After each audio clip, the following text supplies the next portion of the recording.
You're listening to the Cantina Cast, your home for thought-provoking Star Wars talk. Join Albert and Jonesy in breaking down the latest news, trailers, movies, and of course, your favorite characters from a galaxy far, far away.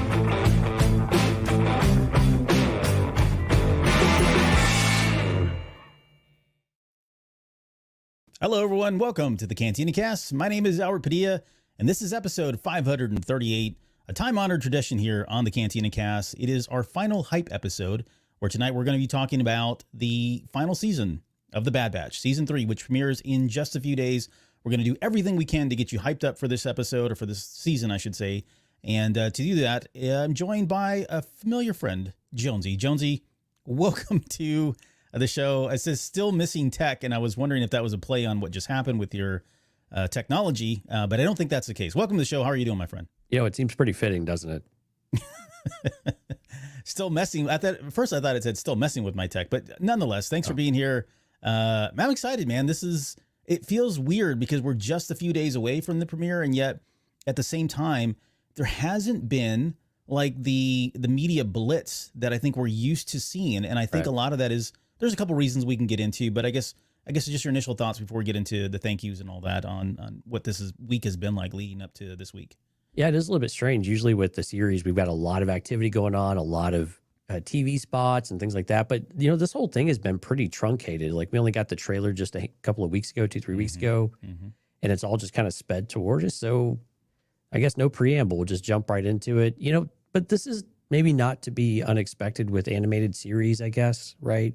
It's not as make or break as the big budget live action shows or a movie would be. So perhaps, I mean, like with Tales of the Jedi, we didn't get a lot of that either. Just kind of, here it is, kind of, it's here, ready to roll. Yeah.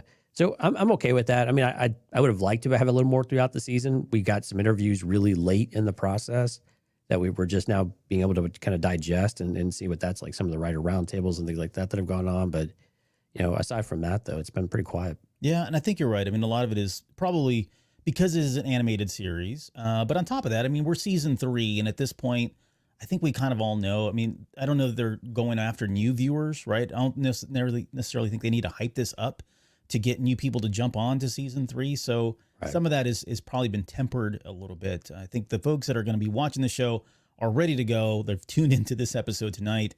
And we'll see where this takes us here in the next few days. Before we get started, why don't you give some shout outs to some really special people? Yeah, the people who always take us to the next level. They're now part of the tribe members: Rob, Mike, Lauren, Dante, Rist, Justin, Jackson, Sharkman, Dan, Daz, Isabella, Uncle Leon, Josh, Jacob, and Rita Reborn. And of course, those top tier members of the Delusions of Grandeur tier: Rod, CJ, Alex, Steve, and Daz. Thank you all so much for all of your contributions to the show. We hope you're enjoying the content. We are excited to start bringing you back more Patreon content here in the coming weeks as we start to see what Bad Batch is going to give us, as well as what other things are out there, so we can work that in and get you guys what you're paying for. Yeah, there's we'll probably likely we're still kind of playing with the schedule, but it looks like Sundays will kind of be our Patreon show, which is probably what you guys are familiar with. And when it makes sense, we'll leverage the most recent episode or episodes, as the case may be, of The Bad Batch and kind of dig in deeper, do a deeper dive into some of the theories or do the analysis of those episodes, themes, that kind of thing. So, so let's just get into it. Let's get into. Hey, one last thing. And for those listening, we do the live stream, of course, cantinacast.com/YouTube. I actually said it right this time. I didn't plug Star Wars YouTube for some reason, like I did last week. So cantinacast.com/YouTube. You could be one of these amazing people who are joining us in live stream tonight: Steph, Jennifer, BFF, Sky Music Train, Danny, JJ Skywalker, 80s kid from the 90s, and I'm sure others to come that we see back in the background. Please do leave us a note, say hi, and we'd love it if you'd like and subscribe to the channel and leave us a comment, let you know what you think. Where do you think the season's going? Leave us some good feedback there as well. Yep. And don't forget, if you're not a Patreon member, you can add it up to cantinacast.com/Patreon. Sign up for as little as $2 and listen to a crap ton of episodes that we've done exclusive to our Patreon members. A lot of great stuff there too. So, I had a friend reach out to me and said, hey, I need to do a catch up on Bad Batch. And I was like, man, Patreon, we set up a Bad Batch collection. You could see all of our content out there, as well as all of our bonus episodes we did, where we did deeper dives. So if you're a Patreon member, and that's open at all tiers from the $2 and up. So lots of good stuff out there for y'all to keep busy with and to supplement the season as you go if you're needing a refresher on anything. Yeah. Okay, so if anybody new to the channel, new to the show, the final hype is again a time-honored tradition here. What we're going to do is kind of just go over a lot of stuff that you probably already know. Maybe if you don't, this will be the first time. But we try to stay away from spoilers. We're not going to get into spoilers. We won't get into even some of the rumors, or we're going to try to stay away from. We're going to give you everything that's been officially announced, officially released from Lucasfilm, from Disney. And at the very end, we've got a number of questions here that have been in our minds, and I know you guys have come in to asked us as well, looking ahead to season 3. And at the very end, we'll give our final thoughts and do our Razor Crest prediction, which is the most absurd thing that you could possibly predict that you feel like will come true. Because I think back in season 2 of The Mandalorian, we predicted that the Razor Crest would blow up, and we were right. So that's where this is coming from. Okay. I want to just do the tail of the tape. So for a lot of these folks, you guys already know, Brad Rouse coming back as supervising director. You've got Jennifer Corbett, who's the head writer. Both of those guys have been doing a lot of interviews here. We'll get into some of that discussion here a little bit later. As far as executive producers, we've got Dave Filoni, Brad Rao, Athena Portillo, Jennifer Corbett, and Carrie Beck, who's no stranger to Star Wars television at this point. And the official, I'm going to call it snippet synopsis of this season. It says, in the epic final season of Star Wars: The Bad Batch, the Batch will have their limits tested in the fight to reunite with Omega as she faces challenges of her own inside a remote Imperial science lab. With the group fractured and facing threats from all directions, they will have to seek out an unexpected allies, embark on dangerous missions, and muster everything they have learned to free themselves from the Empire. So kind of generic, kind of basic, but it definitely gives you the gist. 15 episodes in total. We've already broken down these episodes. The premiere will be February 21st. That's this February, this Wednesday night, in 3 days. And we're going to get 3 episodes. So we'll get Confined, Paths Unknown, and Shadows of Tantus. There is a doubleheader on March 13th, and that'll be Infiltration and Extraction. We've got another doubleheader later down on April 3rd. That's going to be Identity Crisis and Point of No Return. And the whole thing wraps up on May 1st, 3 days before May 4th, which I think is interesting. And that is going to be The Cavalry Has Arrived. Now, you and I have speculated here and there on a couple different shows about what some of these titles mean. But I guess your thoughts on the 15 episodes that we've got laid out before us. And then is there anything else there you want to, I don't know, speculate on any of the titles here to kind of recap some of the stuff that we've already discussed? Well, I'm glad it's a full 15 episode season, because I think that really gives us plenty of time to have actual arcs, if we will. And some of the feedback, maybe to get this out up front, some of the feedback that's been coming from the writers group that they've been talking about is that this is less of the, like, there was a lot of complaints about mission of the week. And for those that don't know, the first 8 episodes have been screened by a lot of, I don't know what you want to call them, media influencers. There's a lot of our peers in the podcast space. So there's a lot of people who have watched half of the season already. And there appears to be a little bit more of a streamlined storytelling. It seems like it's one overall arc for the season, or at least for the first half of the season so far.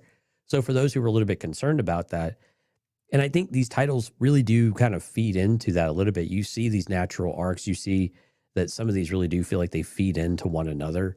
And there's some that still really stick out to me, or like The Harbinger, just because it's such a provocative title in a lot of different ways. Shadows of Tantus is just a cool title in general. And we're always wanting to know what the hell's going on at Tantus and all of the things. And it's really cool. But I'm really excited that this will be kind of a continuous story arc.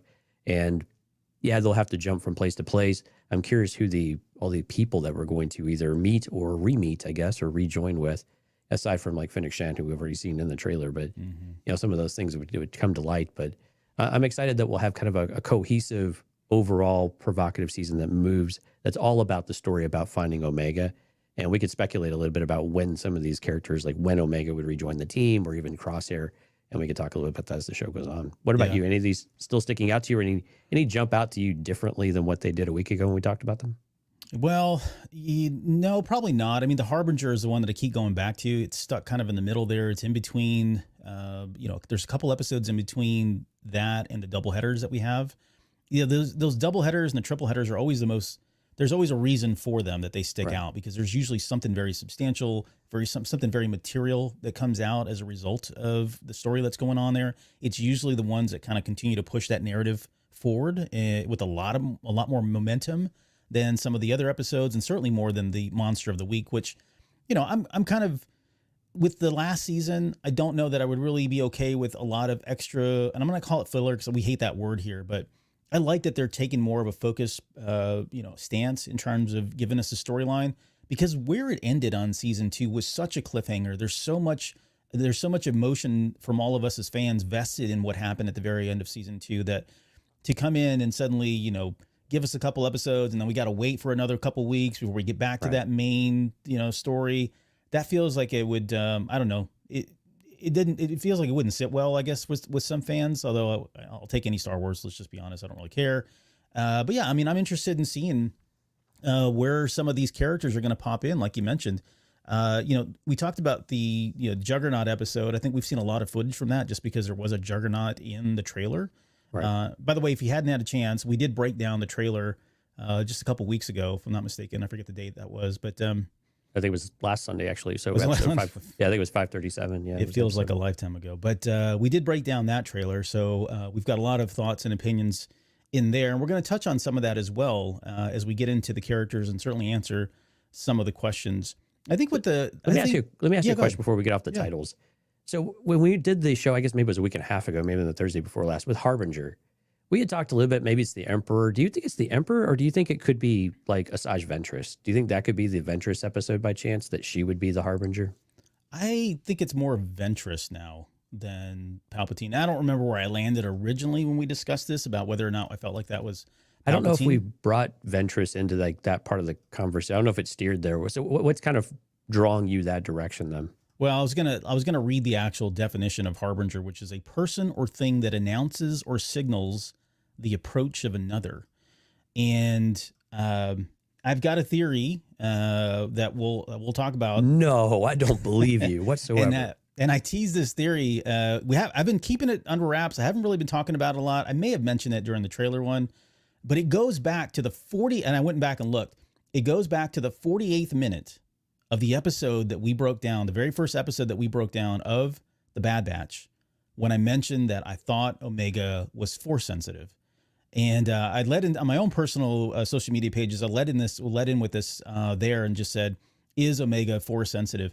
When you have somebody like Ventress suddenly appear, which honestly, let's just be honest, feels like she's appearing out of freaking nowhere, right? The ether, not only just her character there, but the fact that she was dead and now she's back.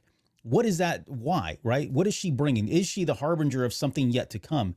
That something yet to come, and I will expand upon this in greater detail later, could be another Force-sensitive Jedi or some Force-sensitive user, Force user that's Omega right down the road. Whether that's, we fast forward to the New Jedi Order, or we get to see them doing something later on in another period of Star Wars timelines.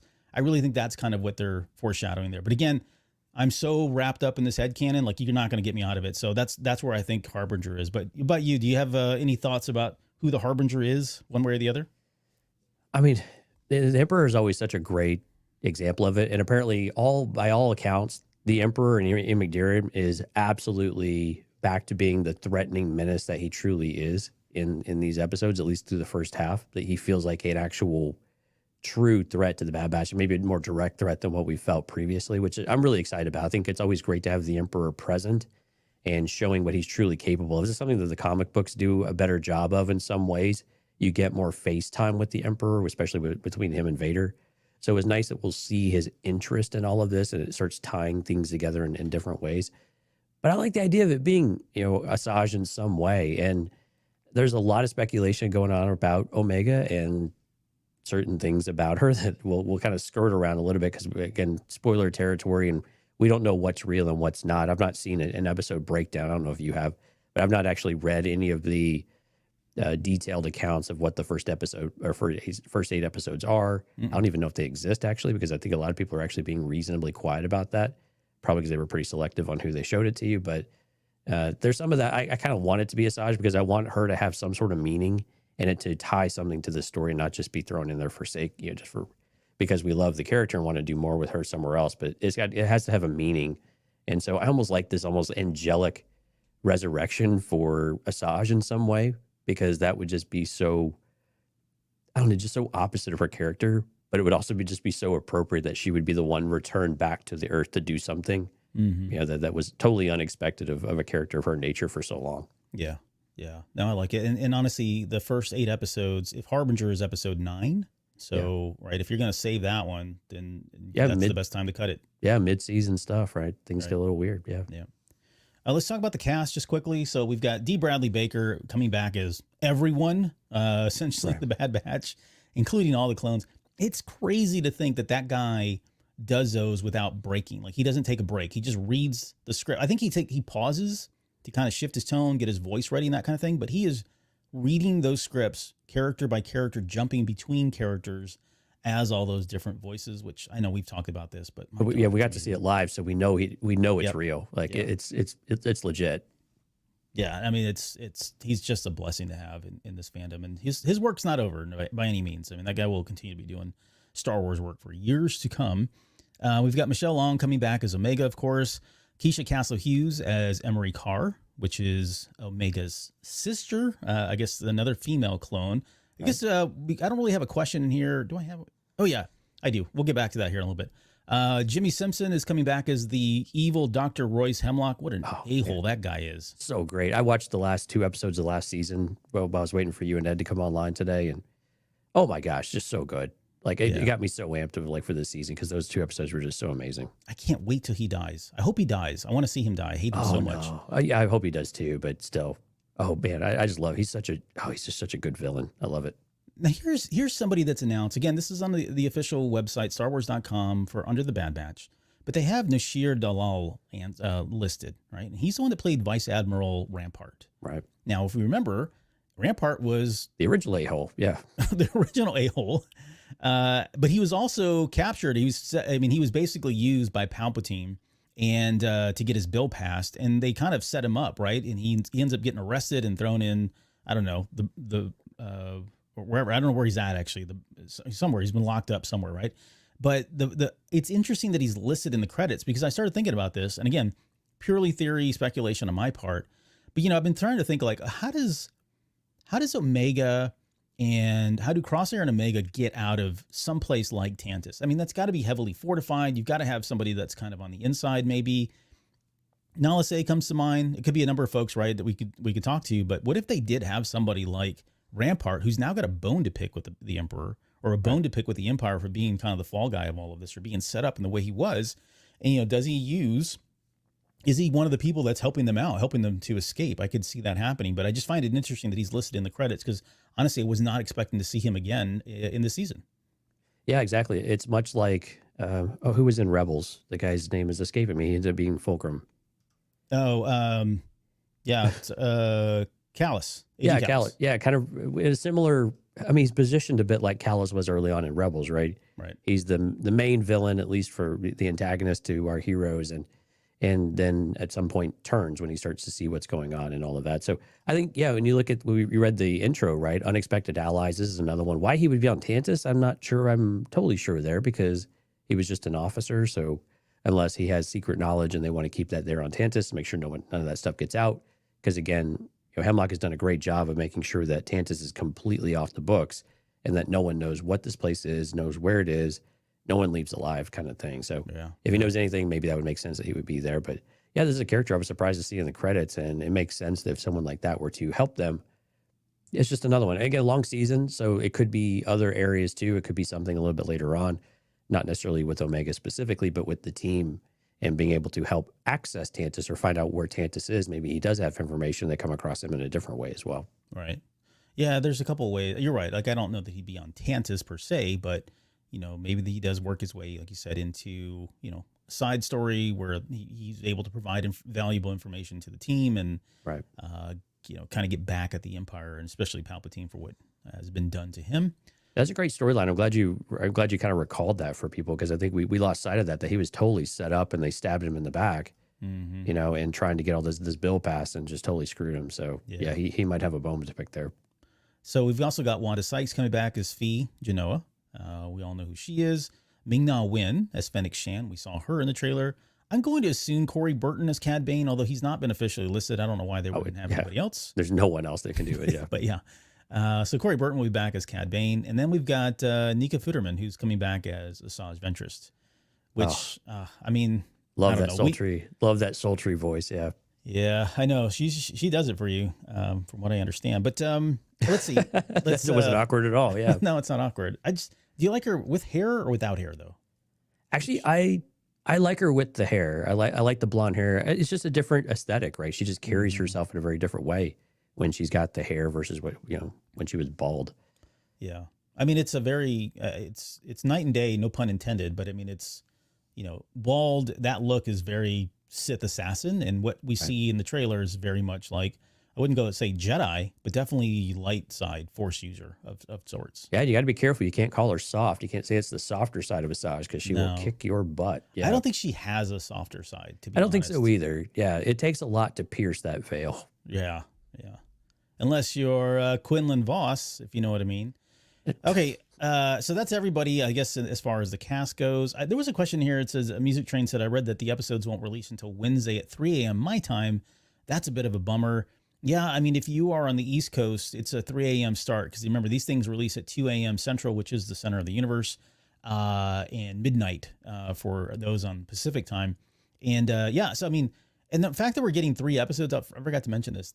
It's kind of crazy that we're going to try to do this. We're going to do the coverage of all 3 episodes just less than 24 hours afterwards. So hopefully you've taken off like I have on Thursday. Every Thursday, I just don't work anymore. Yeah. It's the only way we're going to make this happen. But What's funny is like Thursday's like my busiest day of the week too. It is for me too. Right. And I'm thinking, how am I going to get my show notes done? But yeah, there's, it's kind of become tradition, I think, for me to stay up till 2 a.m., go to bed at 3. I don't know that I'm going to be able to stay up to 3. That was a different life when you were doing that last time. Yeah. I don't know if I'm going to be able to stay up till like 6 a.m. and then go and actually have a productive day at work on Thursday, unless I do take the day off. I haven't thought about that. But nonetheless, that's tough with a 3-episode premiere. I mean, that's even at 26 minutes each or so, that's still better part of an hour and a half. So yeah, that's a late night. It is going to be a very, very late night to kind of turn around and do it again. So, all right, well, let's get into the questions here. And again, this is not by any means, the full list of questions that I think that we probably have. There'll probably be something that comes up here. And certainly, if you joined us for the live stream tonight, you've got questions, throw them in the chat. We'll get to them as well. But I think I've covered at least most of the basics. Now, a lot of this is predicated on some of the things that we're assuming or reading into the trailer, the more concrete material things in the trailer. And some of this stuff is kind of wild speculation. Like there's, a lot of stuff has to happen before we can even get to answering that question. So I'm going to start with Omega.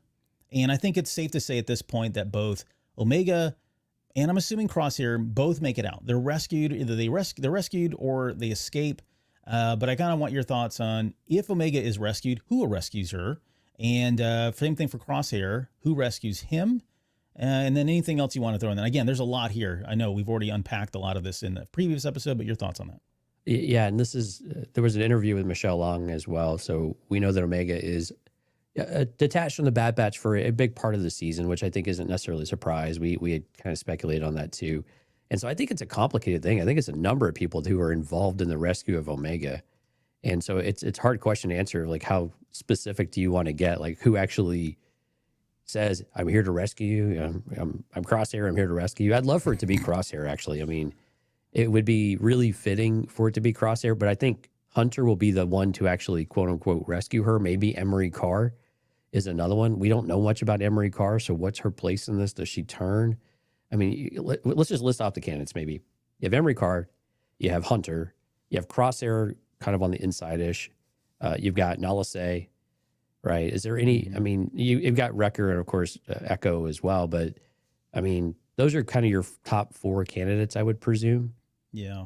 Right? Yeah, I would agree. I think and I would say I don't know that it's any one individual. Like, if Hunter's there, then, Wrecker's there, and it's going to be a Bad Batch effort, right? So I just kind of lump them all in the same group as that being as one of the people that potentially rescue her.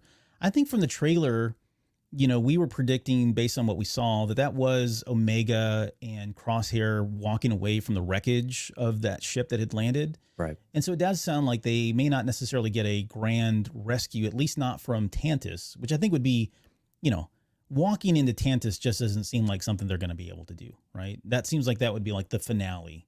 And maybe that still exists, which is kind of one of my theories and kind of plays into the last episode title. But I think it's probably safe to assume that, maybe Crosshair and Omega work together. They find a way to get onto a ship. Maybe it's through some of the efforts of Nalase. Maybe it's Emery who helps them get their way to a ship if she's really into trying to help her rescue. Maybe it's Rampart, right? And at some point, at some point they do get away.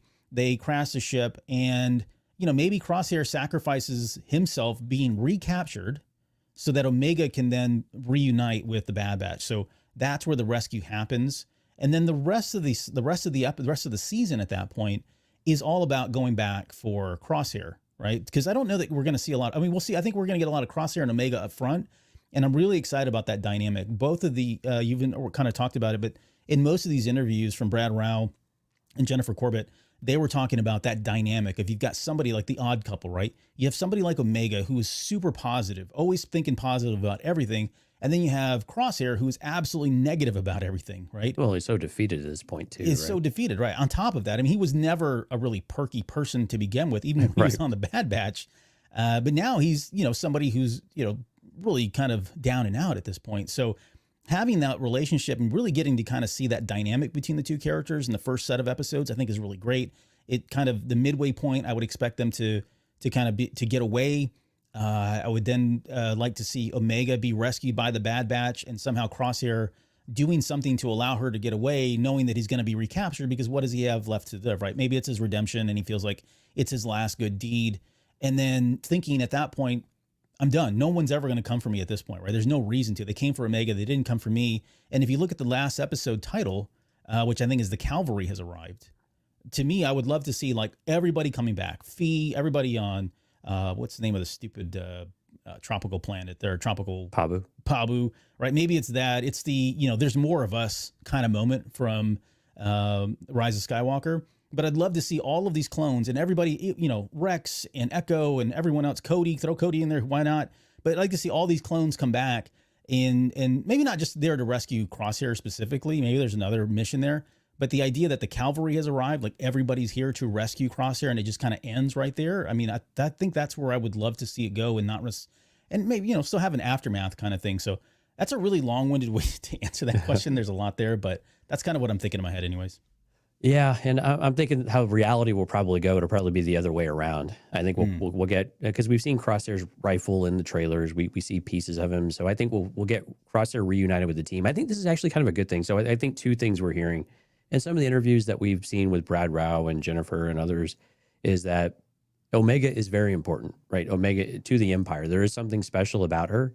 So it's not just that she's a female clone or something. Like, there's something unique about her to help unlock something for the Emperor, presumably. They've not said that, made that link, but I'll go ahead and make that link, that there's something dedicated there that Hemlock needs from her. There's plenty of evidence that suggests that would be the case. So yeah, I think they make the escape. I think Crosshair gets away. Omega gets recaptured. She sacrificed herself to make sure that Crosshair can get back. The reason why I like that is because I love the dynamic of Crosshair getting back with the Bad Batch and having to reconcile some of their issues too. So I like that we'll get Crosshair and Omega together and have some of those scenes, which apparently are really powerful and really good, including the preview that we got on the official Star Wars channel out there. It's a minute clip of Omega and Crosshair kind of talking, which was really good. You start to see some of the effects on Crosshair too, about what some of the experimentation is doing.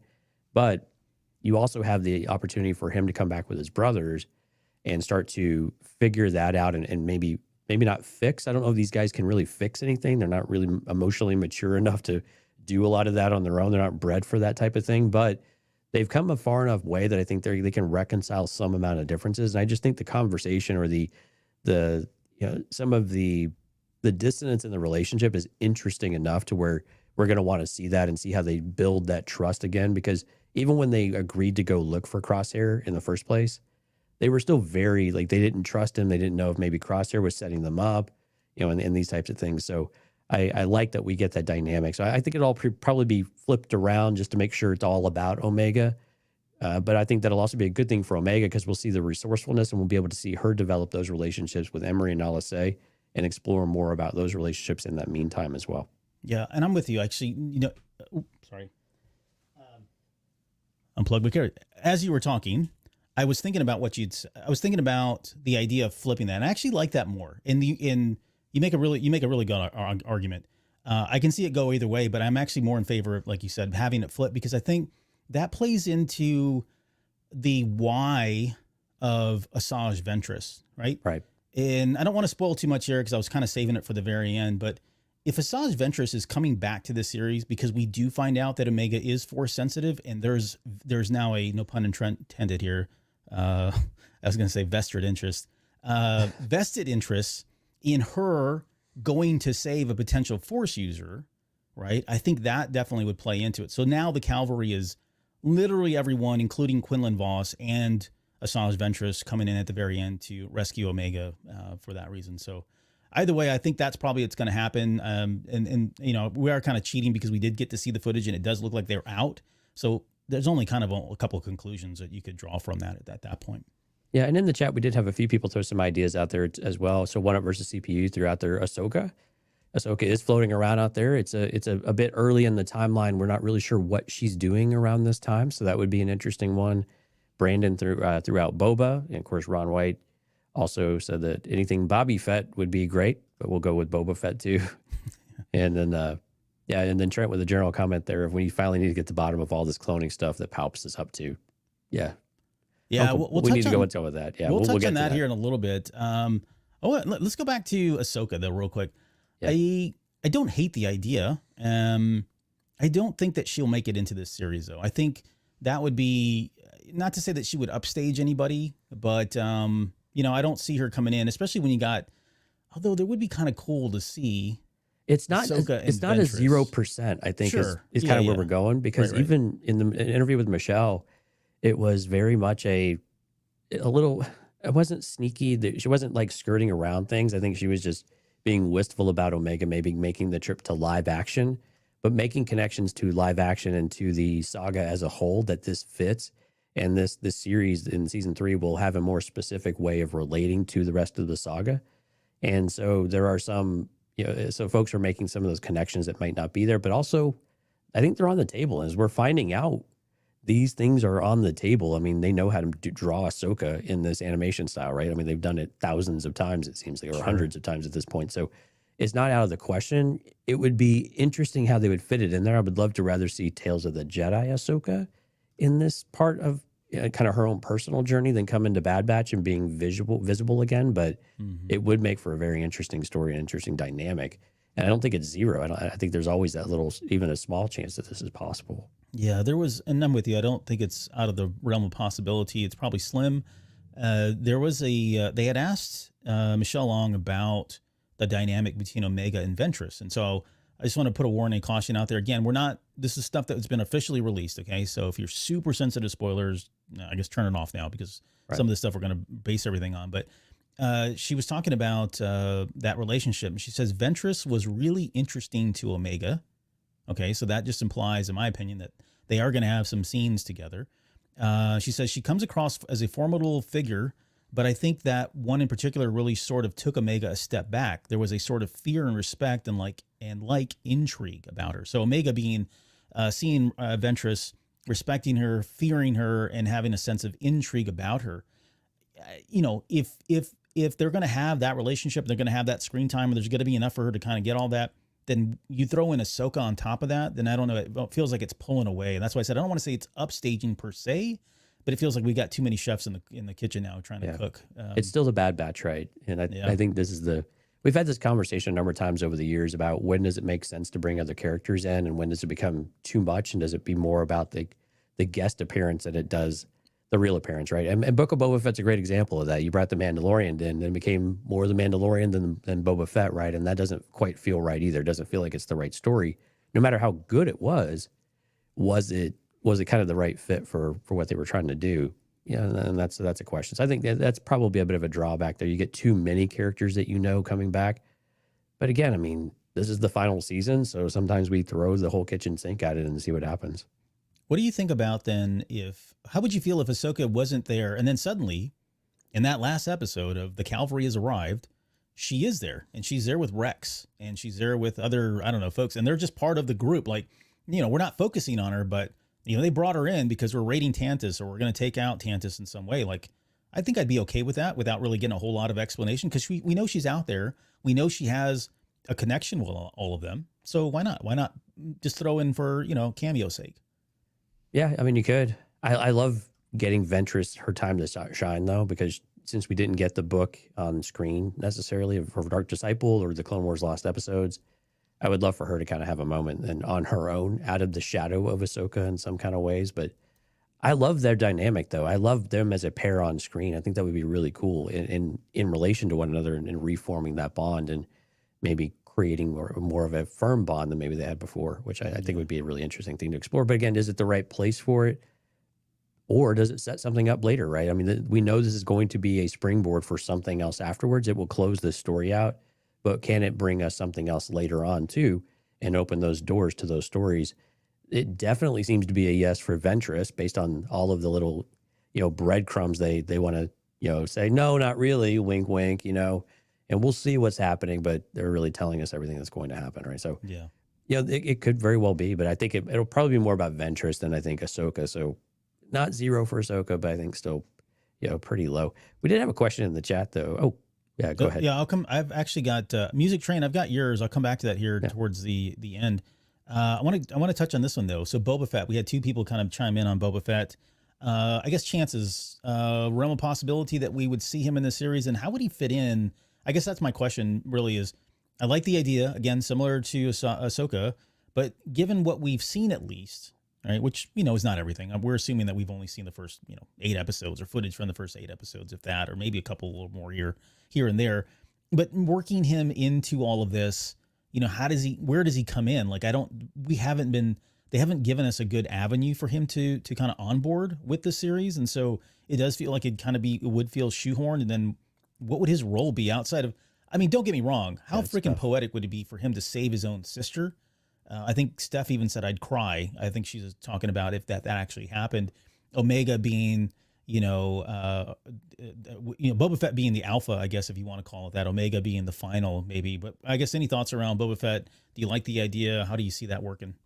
Yeah, that's an interesting one because this is actually younger Boba Fett, right? I mean, this would be still teenager Boba Fett at this, this juncture. So that would be very interesting how he'd fit in because he's been in and out of gangs, flying solo and, he's had run-ins with the Asajj, so there's definitely a connection there. There's a connection with Bane, of course. Presumably there's a connection with Fennec Shand at some point. Well, we know later on there is, but, that they've maybe crossed paths early on in some ways wouldn't be a surprise. So I don't know that I want him really deep in the story, but a cameo, I don't know that I would object to. But again, it's how many things do we want to throw at it that are meaningful? And I think when you come to Boba Fett, I think, again, possible, but probably in that very low single-digit % chance, I think. But because I think you just have to explain a little bit of how you got there. But again, he's a bounty hunter. You can kind of throw these guys in and out at will, depending on the scenario. But again, Omega's already captured, so I think that we're getting Fennec Shand and Cad Bane is already kind of interesting enough that where's the story going that it's necessary for both of them to be back in. Fennec Shand makes a little more sense to come back in, but Cad Bane, a little different there unless he's just got a bone to pick with Fennec Shand. Yeah, I would agree. That would be the most obvious place. I don't know if, these bounties are out because now there are other people that are wanting Omega. If word has gotten out that she's Force sensitive, they've successfully cloned a Force sensitive in some way. Maybe it's Fennec Shand, maybe it's Cad Bane, maybe it's Boba Fett, and others who have gotten this bounty to go now steal her from Tantus, right? Like everybody, she becomes suddenly the MacGuffin of it all in some regards. I could see where they'd fit him in that way, but I don't know that this is probably the time. There is a story to be told, though, I think, at some point with Boba Fett finding out that he does indeed have a biological sister that was not, altered through cloning technology. I'd love to see that. I don't know if his this whole is perspective with the clones is probably an interesting one there. I think that's what Ronald White was saying there too. It's contributing to the clone story in some ways. There's definitely something there. I completely agree with you, especially in this, this time in his life where he's still very much forming and forging who he is. And quite honestly, this is where you're getting close to the badass Boba Fett years, right? This is the next 15 to 20 years is his prime. And those are stories that we would really love to hear more about, and that you could do a whole series spinoff. You could do a number of different things with that type of content if you wanted to. It's not all about post Return of the Jedi Boba. This is the time of Boba's life that they would really like to learn more about, like the pre original trilogy days. Yep. Let's move on let's talk a little bit about Emery Carr. We touched on here just shortly at the very beginning here, but the first, I guess the second female clone now. Do you anticipate that we'll see more? And, what is her role in all this? Because I think we were left with a sense of, I don't know, bondedness, I guess, if you will. Like, it didn't seem like she was necessarily a bad person. Maybe even somebody that could potentially be working in favor of Omega. We talked about her as possibly being somebody that helps aid and abide her escape or her rescue at some point. I think all of that seems very possible. I like the character, but I keep going back to that thing that was said during, I think it was season 1 of The Bad Batch, where someone said the clones they're very purposeful in what they do, right? When they were talking about The Bad Batch. And so my question, I guess, is what was her role? Like, why did they make her? What is her purpose? And it could be as simple as, she's really good at science, or whatever.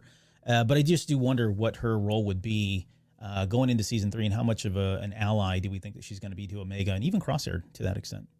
Yeah, Emery's an interesting one because she's so clinical all the time, right? She seems to be there for the science and just for the accomplishment of what they're trying to do. But there's got to be more to it, right? And I think this is a really great opportunity. This is why I like the idea of Omega sticking around longer, is so that we can peel back the layers of Emery Carr and learn more about her. When she says at the end of season 2, why would you trust someone like Nala Se over me when I'm your sister? Clearly either she's manipulative in that kind of way, or she is looking for a bond with someone too that she's not had before. And so I think the ideas of female clones is still very, very rare at this point. Could there be more? I think it seems entirely possible at this point, but they still seem to be more of an anomaly than the norm, right? So I like that she's kind of found something in someone, and this is Emery finding it in Omega, that maybe she feels like, I could actually connect with another person, even though she is quite clinical in everything she does, and she's very stark, and just very starchy in many different ways, right? Everything's just very stiff and rigid for her. So, I like that she would be able to do something and explore that, and actually, have a character arc in some kind of way. I think that would be really interesting, because I think there's so many ways you could go with that, as well as underhanding, Dr. Hemlock. Maybe she's a key enabler for Omega to get out. The sacrifice is trying to atone for some of the sins that she's done to Crosshair and others. She's tried to take care of Crosshair and protect him from himself with trying to escape, saying you don't want to do that. But was she just furthering her own agenda? So I think there's a lot of questions there of what motivates Emery, and like what is her actual end game in all of this, and how does she feel about her, about her brothers and sisters, or is she just completely disconnected from all of it? Yeah, I don't think we got enough, honestly, to make a decision. She could go either way, as being somebody's, like you said, somebody's super manipulative, or someone who's really going to be on their side. I guess to put you on the spot, and I'll make my prediction too. Do you think she's going to be a good guy, bad guy in this season?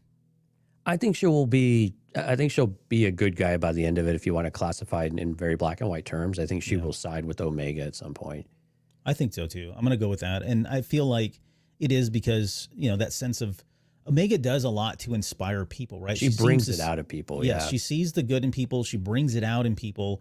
And if that light is there for somebody like Emery, it's going to be Omega who's going to be able to drive that up to the point of where she feels like she has no other choice but to help her, right? Right. So I think in that regard, I think she will. She may have started in season 2 with, maybe not the best of intentions around Omega, but through the course of again, that first 8 episodes and just having interacted with her in some sort of time jump, right? We know some time has passed. We don't know how much time has passed, but they've, arguably they've likely spent some time together. And in those discussions, she's starting to realize and touch the humanistic or human side of Omega and vice versa. So that's why I'm kind of leaning into her being more of a light side character by the end of that. Yep. Agreed.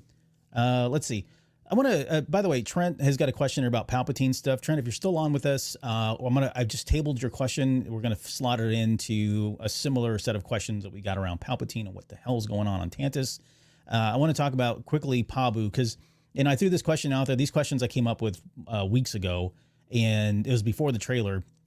But I had this question about, will we see Pabu come under attack and how the Empire is going to find out about them? I think this seems to be the case, right? If you look at the trailer, we've kind of pointed out very specific scenes and stuff in the background that clearly show, at least in our opinion, that is Pabu, and the Empire is there, and they're probably going to level that place, quite honestly, which is really sad considering those guys were looking at Pabu as like their resort, like that's where they were going to retire and get away from it, hang up their boots, right, kind of thing. And that doesn't seem like they're going to get that happy ending after all. But any other thoughts around Pabu? And I think, again, the question that's still there is, how do they know about it? Like, where is it that they find out about Pabu? That's a great question. I mean, you could find other ways, like maybe they link it back to Fee's ship and where they've seen it and they were able to trace it or track it in some ways. They've seen it, in various places, and they're starting to draw connections with, Fee's involvement with Bad Batch and some of that, or maybe they're starting to track some of the, I mean, they've been tracking the Bad Batch and off and on at least a little bit for so long now that they might be able to start to see patterns. And Pabu is still rather recent, but maybe there was something there of where they came from or to, I don't really know. It's kind of, it's so secluded, right? It doesn't make any sense that they would find it without some sort of lead, I think. But again, I think it has something to do with probably Fee's ship or something. Not that she turns on them at all, because I don't think that's what she will do. I don't think that's even in her character at this point, especially how she felt about Tech. But I think it's something that it will probably just be an unfortunate side effect of they get tracked. Maybe like you take the Juggernaut episode, right? So they have her ship. Maybe they go back to Pabu after that, but the Empire has either traced it or tracked it, or they just track the hyperspace lane and they make a good guess. They find it and like, okay, they've got to be here. We got to flush them out. Mm. What about, this is, I mean, it's probably the more likely scenario that they would find their way back to Pabu, but we got to remember that Sid kind of betrayed everybody, and she was close with Fee. I don't remember, if I remember correctly, I think she explicitly said she never told Sid. Was that correct? Maybe I'm remembering that. I think Fee was telling that to Omega, that she never even told Sid, because that lack of trust was always there. They were friends, but you don't have to trust all your friends in their line of work. Yeah. And and I know that question is out there, but honestly, it's almost trivial in a lot of ways because that's really not the lead, right? How they get there is not going to be as important. There's a million ways they could, like you said, that they could trace this back to Pabu. I guess the more important thing is what happens to Pabu. Are the Bad Batch part of that resistance, or do they put up the fight? What does Pabu look like from a defense perspective? I mean, we got sense that they're good about protecting themselves from tidal waves, but it didn't seem like they had a really good planetary, citywide defense system in place. So, and the amount of troops that we've seen land there, I mean, it's a whole battalion that has shown up. Maybe that's the very end where the cavalry arrives. Maybe we're getting thrown off here and they've saved that, and we're assuming that's Tantus, that the cavalry quote is going to arrive, and maybe that is the final stand. That let's just flip this around. Maybe it's everybody's all paths lead to Pabu for whatever reason. Maybe Omega's there by the end of it, and the Empire is aware of that, and that's where they go. And so all the clones, and we have this massive battle on Pabu, right? The last stance of Pabu. That could be something that would be that would make more sense, I think. Otherwise, I can't see anybody with the amount of troops they've deployed. I can't see them putting up a much of a defense. That's just going to be one hell of a downer episode, because it's just going to get leveled, even if the Bad Batch are there. Yeah, we haven't seen them with any kind of weapons or anything like that either, right? So it stands to believe that they're a peaceful culture, and they don't, they're so isolated that why would they need any of that stuff? We know this is going to be a darker season, right? We know that there's going to be some darker tones to all of this. Remember, this is the Empire in its rise. And arguably, this is where they learn to be at their worst, right? So all the things that we see 20 years later, this is where they're developing all of that and actually showing their true colors. And they're fed up with doing it the easier way, or through the Senate and those types of things, right? So they start to get a little fed up with this as we start to get 1, 2, 3 years removed from the Galactic Republic. Mm-hmm. And so that they would just storm it. Bad Batch is maybe not even there, and it just happens to the people, a la like Luke's homestead on Tatooine, right? And they come back and they're just like, what the heck happened here? Where all of a sudden it's occupied, and it's just another place that the Empire has completely taken over and stood up a base for whatever reason, or they've just completely subjugated the entire population and perhaps killed many of them, and definitely just enslaved the rest and did something with them, maybe relocated to camps or something like that. So it not looking good for the people of Pabu, which is really sad because you're right. In the last episode from season 2, Hunter's like, they just lost Tech. He's like, right after they all got hurt and they're trying to recover, it's this place is like, Omega, we've decided, like, hey, we're going to Pabu. We're done. We're checking out. We're going to live a normal life. The soldiering stuff, the Empire, it's just, we can't do this, right? It's beyond what we're capable of doing. Let's be a family, right? Let's go to a place. Let's lay low. Let's see what normal life looks like. What's after being a soldier kind of thing. So it's just all the more sad that they already have taken away from them once, and now they might even have it just completely taken away entirely from a location standpoint and everything else with the Empire. Yeah. I want to go off script just a little bit, but I think it's a question that you and I have talked about already. We talked about it at the very end of the season, and the Brad Rao and Jennifer Corbett have talked a lot about this here really recently. But it's the impact, right? The lasting impact, the repercussions of losing Tech and the way that they lost Tech, and what that's going to be due to the Bad Batch.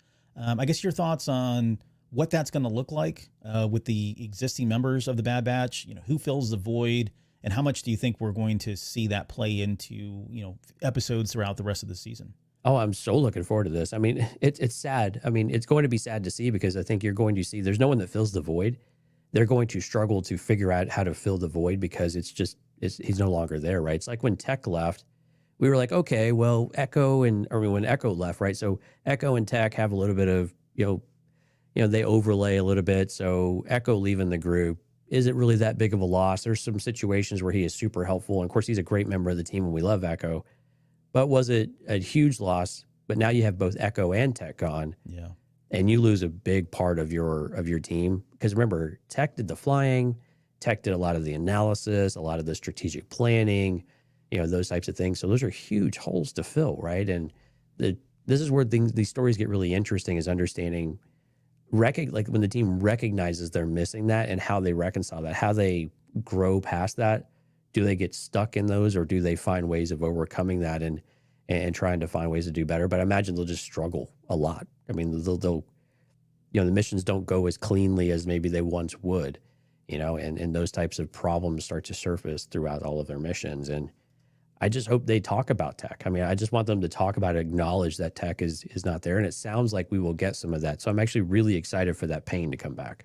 Yeah, and I'm with you too, and I know exactly what you mean. It's similar to when we lost Kanan in Star Wars Rebels. Absolutely, yeah. I think it's very similar. I mean, the emotional loss for the rest of the crew, and again, the circumstances are a little bit different, and I don't expect this to play out the exact same way. But in terms of just the emotional impact and I guess the fallout, that team did feel a little fractured at times. You had Zeb and Sabine that were just kind of like hell bent on revenge, right? They were purely existing on the emotion and wanting to get back at the Empire immediately. And then you had people like Hera and Ezra who were kind of more reserved and still thinking and plotting, but you were missing a core component of the team. And again, we talk about team dynamics all the time. But that is when you lose somebody like a team member, like somebody like Tech, who's so pivotal, so crucial to that dynamic, the success of what they do. You're going to have your holes. There's things that are not going to go as well. Maybe they allude to that in some way with Fee coming in during the trailer, right? And she's kind of rescuing them. Had Tech been there, they probably would have had a more solid plan. But, you got the two jarheads and knuckleheads like Hunter and Wrecker who are kind of running everything. Right. They're going to run and gun. They're going to shoot first and ask questions later kind of thing. Right. They're the meatheads. So you don't have that finesse. You don't have some of that the critical thinking and the analysis that Tech brings going into these missions. So I like your point that things aren't going to go smooth. They're going to be a little rocky, a little rough. Does anybody fill that role? I don't think so. I think they're just going to have to work around it. There's nobody that comes to mind immediately. Echo's doing his thing with Rex. I don't think they'll be inseparable. I think we will see Echo, Echo at some point, but he's not going to be slotted into this, right? So, right. I think we're going to see a very fractured group. I want to see I want to see those moments where I want to actually get to just breathe in that moment with Wrecker like Wrecker especially, like what the hell's going on in his head losing Tech the way that he did. But hearing Hunter talk about it, and then even I'm trying to recall now how much Omega knows. Well, of course she knows, but Omega telling Crosshair, talking about Tech and what he sacrificed and what that does to Crosshair. Like, I want those moments, and we don't need to dwell on them, but I feel like if this story is going to be very streamlined, I definitely want to make sure that they've given enough time for us to kind of just live in those moments, live with those characters, empathize and sympathize with everything they're going through, because for us as an audience, losing him was pretty significant. I'm not going to put it up there with Kanan for personal reasons, but it's still it was very unexpected, and I think I'd love to see that fallout of all these characters as a result. Yeah, and again, it goes back to the journey of Crosshair throughout this season.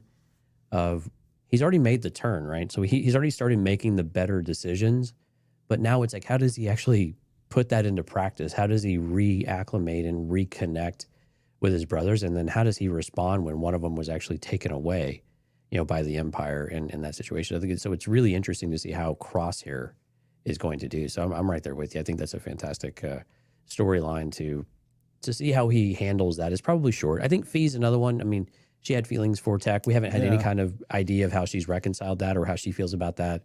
So clearly she's still with the team and kind of joined up with the team. So that makes a lot of sense that she would commit to what Tech was doing, help fill some of that void as well. So I think that's another character that becomes more of a mainstay in the season than perhaps we saw season 2, even though she was there quite a bit. Maybe she's a bit more of a routine member of the team now as well. Yeah. All right. Let's move on to Commander Cody, who I guess this is just a kind of a wild card thing, right? I don't even know that, we know that Cody just disappeared. Yeah. We kind of assumed that he came to the realization that things weren't going the way they were supposed to go. And I think we're all hoping that he left and joined Rex and got the chip pulled out or whatever. There's a lot there, right, to kind of assume and predict. But I think on the best approach, I guess the best thing I'd love to see is him, whenever the cavalry arrives or whenever we get our moment back with Rex and Echo, that Cody is there as well. I still got questions about where Cody goes after that, given that Rex and crew are kind of there. Do we lose Cody now that even though he's converted, is he one of the casualties that we get in the final episode when the cavalry has arrived or in one of these battles, and that, that becomes his fate? Because at some point, we always talked about long before the Bad Batch was that at some point someone needs to tell the story of Cody because we just didn't know. I love the idea that at least he came around and came to the good side, even if, he didn't live on. But right. I guess any other wild predictions? Or do you think we'll see Cody, and do you think that he's going to live? We can play the Death Watch game here in just a second, but your thoughts on that? I actually kind of hope we don't see Cody. I like the idea of it being a mystery still and having something else we can explore without having to tie up all the loose ends, and maybe not having to tie them all up, but we don't necessarily have to progress every angle of the story within. We've got a lot of episodes to do it, so it's possible. So I'm not saying that he wouldn't be there. And of course, I would love to see Cody on screen because I love Cody. I love that there's a shift there and a change in him teaming up with Rex. Would I like to know where he's going? Absolutely. Or where he's been? Absolutely. But yeah, I'm kind of okay if he doesn't. We've got a lot of things to get through and a lot of things to work through story-wise, emotionally, everything else that I think even if Cody didn't show up, I think I'd be okay with that. And so I don't have any crazy speculations on a lot of that because I think Rex is probably just recruiting people left and right. So that he would somehow get tag teamed or get recruited by Rex in some way and get brought back into that would make a lot of sense. But I'm kind of okay with Cody being a loner for a little while, a lone wolf, so to speak, and somehow connecting outside of the story elsewhere and with something else for us to go and explore at a later date. Okay, I'm fine with that too. Like I could go both ways.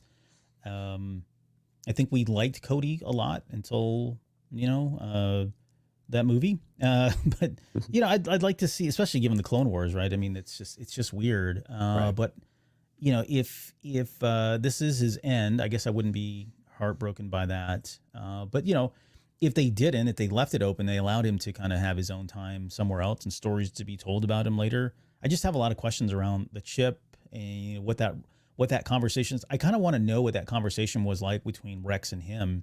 And, does he ever talk to, well, I guess he wouldn't talk to Kenobi now because he's hiding, but yeah, there's a lot of reconciliation there that I think needs to happen for my own sake, not for the sake of anything else, but just for my own sake, You that I'd need your love own to see him. closure. It's I need okay. my own closure, Cody. Can you please make that happen? Thank you so much. All right, let's talk about Nala Se. And same kind of question. There's no reason to think that she's not on the side of Omega. She's been on the side of Omega ever since season 1. She's the very person that allowed Omega to escape, right? We can't forget that. And we talked about her as this mother figure, somebody who sees Omega more than just a clone, more than just a project or a science experiment. There is a motherly aspect to her. And I think at least earlier on, it's certainly when she was with her, we could see Omega kind of leaning into her as a motherly figure of sorts, because who else did she have? I mean, Emery wasn't around. There were no other females anywhere around there. So there is a special bond there that I think exists. It feels like Nala Se, her hands are tied. I think she's completely wrapped up, and probably, I think we talked about this too, like they have arguably wiped out most, if not all, of the technicians that are left in the Kaminoans who can do cloning, right? And do it really well.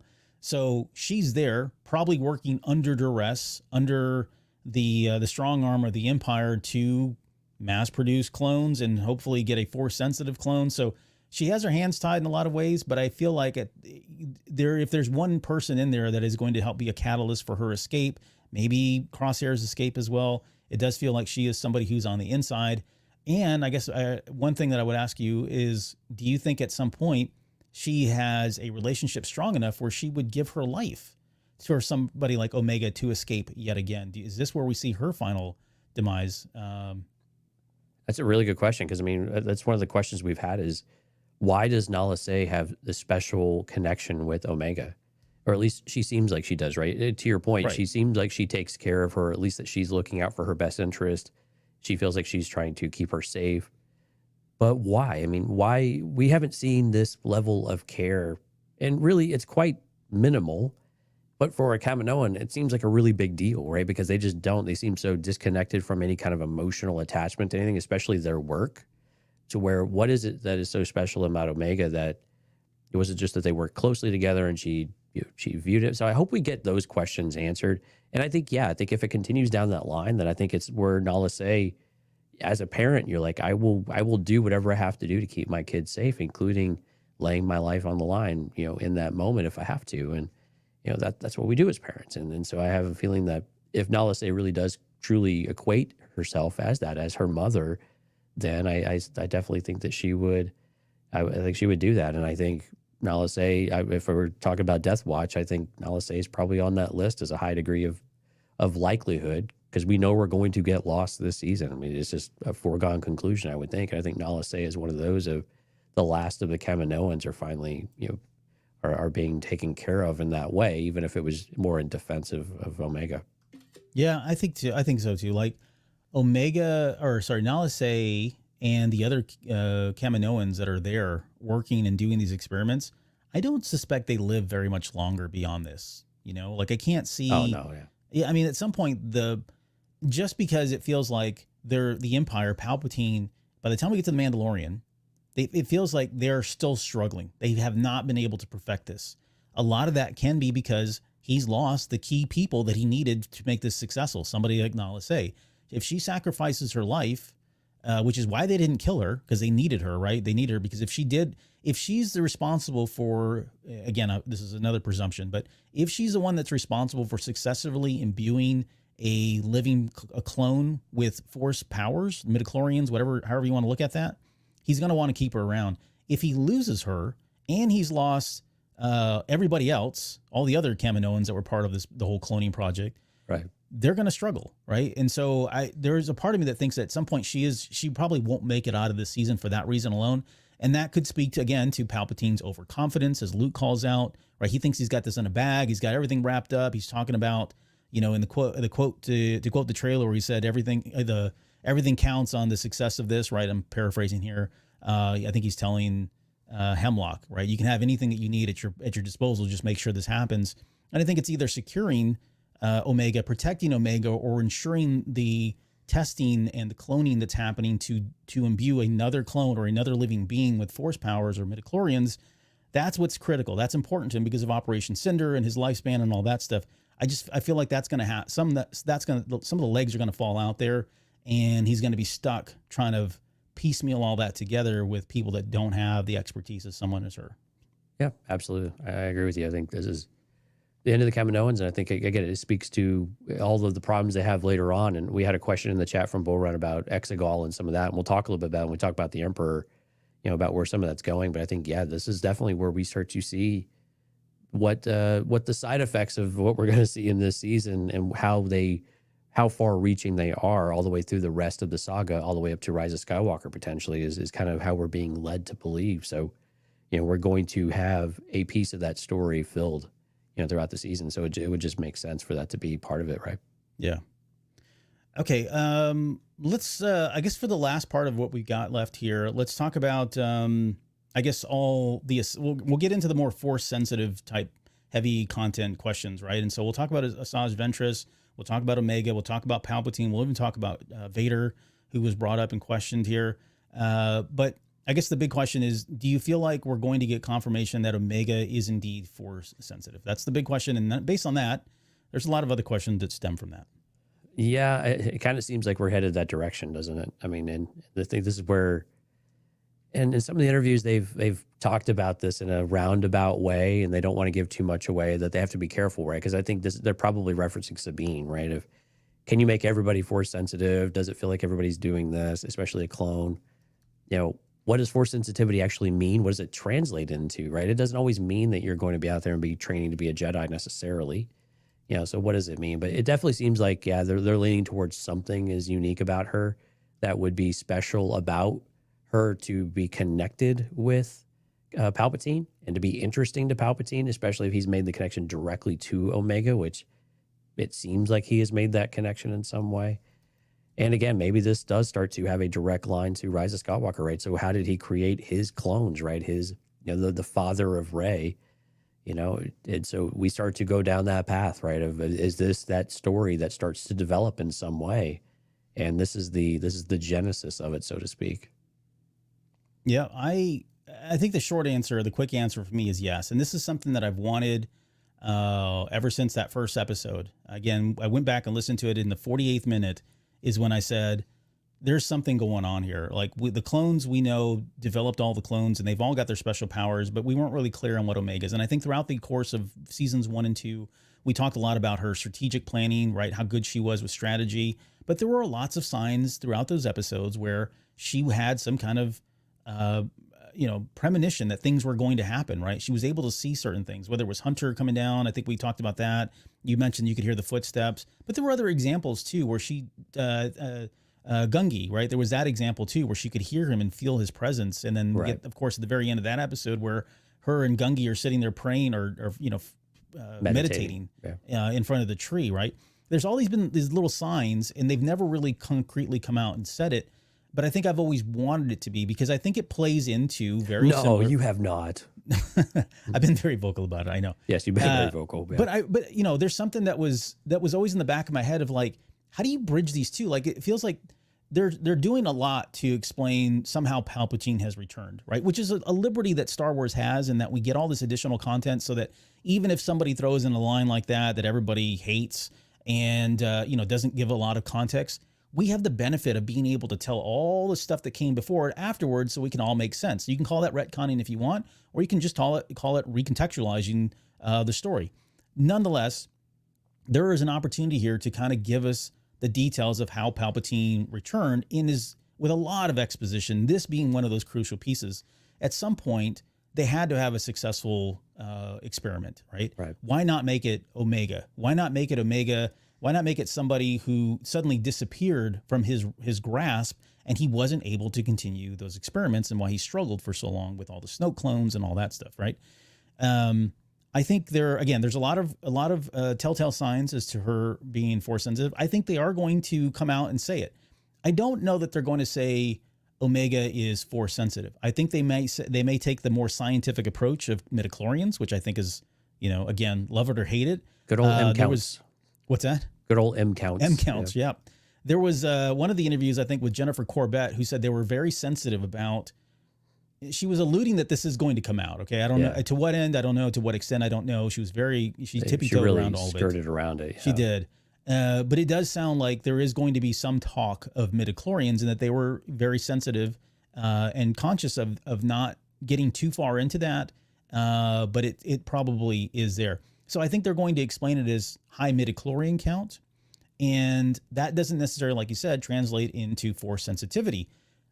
Going back to Sabine, and I think I did an audio version of this on our Patreon or the regular feed where I was talking about, can anybody be force sensitive?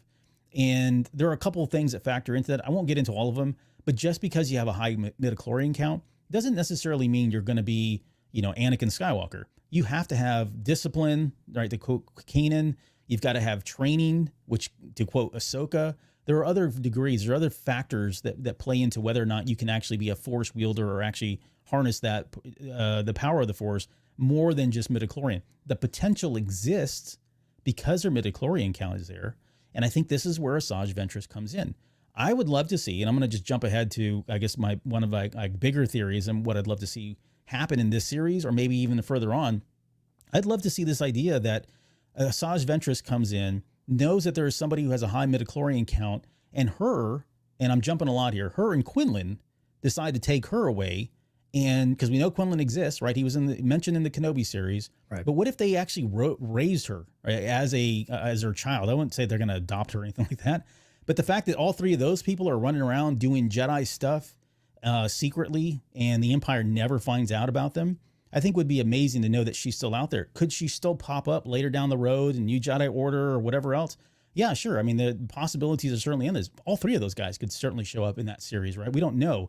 But they could be just force sensitive who've not necessarily are Jedi, but are going around doing really good deeds and helping people, whether it maybe Omega's, maybe they're saving clones throughout the next few years or whatever, and they're saving other people or just being defenders of the galaxy, if you will.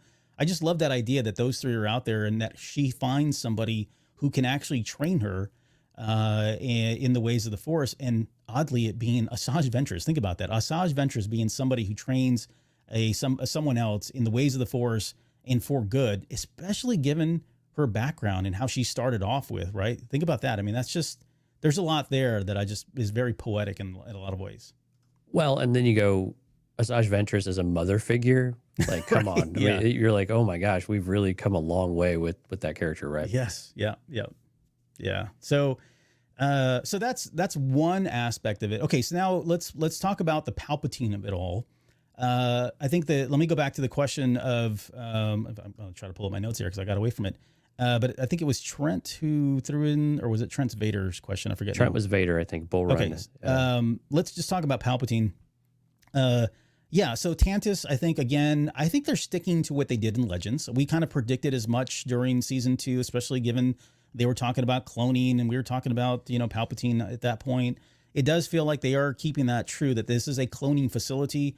Are they cloning Luke Skywalker as they did in Legends? No, probably not. I don't think they're going that route. I don't think we're going to get a true heir to the Empire kind of thing. There's no Mara Jade. Maybe they don't know who Luke is at this point. So true. At least not in this moment. They won't. Yeah, I meant later down the road, of course. Right. Are we going to get a Sabayoth? I'd still like to see that. That'd be kind of cool, but I won't get too heavy into that one. But I think this is all part of Project Cinder, right? I think Palpatine has been trying to clone a Force sensitive. He's been trying to figure out a way to preserve his life because he knows at some point, in this moment, he's top of the world, right? Literally top of the galaxy. So he is not anticipating anything happening anytime soon, but either through Force visions or just, good contingency plans, he's trying to come up with a way to preserve his life. And this tracks for everything in Legends, as far back as you can think of. Every single one of these mofos, these Dark Lords, are all trying to figure this out because they can't live on through Force ghosts, right? And we've talked about that in a number of other episodes. We won't get into that. There was a whole Dark Empire comic series and all of that too for Palpatine. Yeah. Yeah. Right. So the idea of cloning and imbuing his force senses is something that he's always been trying to do. So I think, this is all part of Palpatine's plan. And I don't want to rehash everything because I want your thoughts. I've been talking a lot here, but just the idea that he's going to kind of stumble a little bit, right? He's going to fall on his face in losing either Nala Se, the tech, Omega, whatever it is, but I think he's going to have a setback here for a number of years until he finally gets it right with all the Snoke clones. I'm so excited about this. Just because we beat around it so often. We thought we were going to get with the Mandalorian, and maybe we kind of are, maybe, but it's not so overt. But here we actually have the Emperor present and accounted for, directly involved. And so I am so excited about this because not only is this the Emperor's empire, and this is the beginning stages of that, but again, these are the beginnings of these Plan Bs and Plan Cs that the Emperor is always, thinking ahead of while he has the ego to not think he'll ever need them, but there are certain things in this that he knows that he can extend life forever, and then he's still in this whole Sith wizardry type of mentality too. It's not all about, quote unquote, governing or whatever, building Death Stars and controlling the galaxy. He's actually still very much a Sith and trying to apply the principles and chasing the things that have been of all of his forebears, and he's all the Sith, right? Everything that they've chased, he's the one chasing those as well. And he's looking for these key conduits that have always been missing links. Some have had more success than others, but very, very few. And so I love that we're getting this. And again, that it ties the saga together and it brings us to Rise of Skywalker. And it's not going to spell all of it out, right? I have a feeling it's just small nuggets, right? And small little blocks of pieces of information that are crucial to help build the overall story, which make that more interesting and make it help us make more sense of it to where we get more enjoyment out of that content later on. And it does feel more connected, right? And less disjointed in some ways. And it helps our journey along the movies, and it just enhances our overall experience, I would hope. So that's always the intent, right? And so I like that Palpatine's going to be I don't know if he's going to be front and center, but he's going to have some moments of shine in this series. And I want to say, if I had to guess, I don't know how many episodes you think maybe he would be in this, but I'm thinking maybe 2 or 3 episodes we may actually see the Emperor, at least one, of course, but I'm thinking maybe 2, and I would love to see maybe a 3rd as well, like in these core episodes about where it's going, and then maybe revisit once it all goes to hell, once it falls apart, the Emperor's reaction, like you're saying, the whole egg on your face of like having that setback at this juncture. Although you could argue that at this juncture, should the Empire lose at anything, right? But I like it that they almost lose by accident sometimes. And this kind of feels like one of those situations where the setback wouldn't necessarily be intentional, but it would just be kind of a series of unfortunate events, so to speak.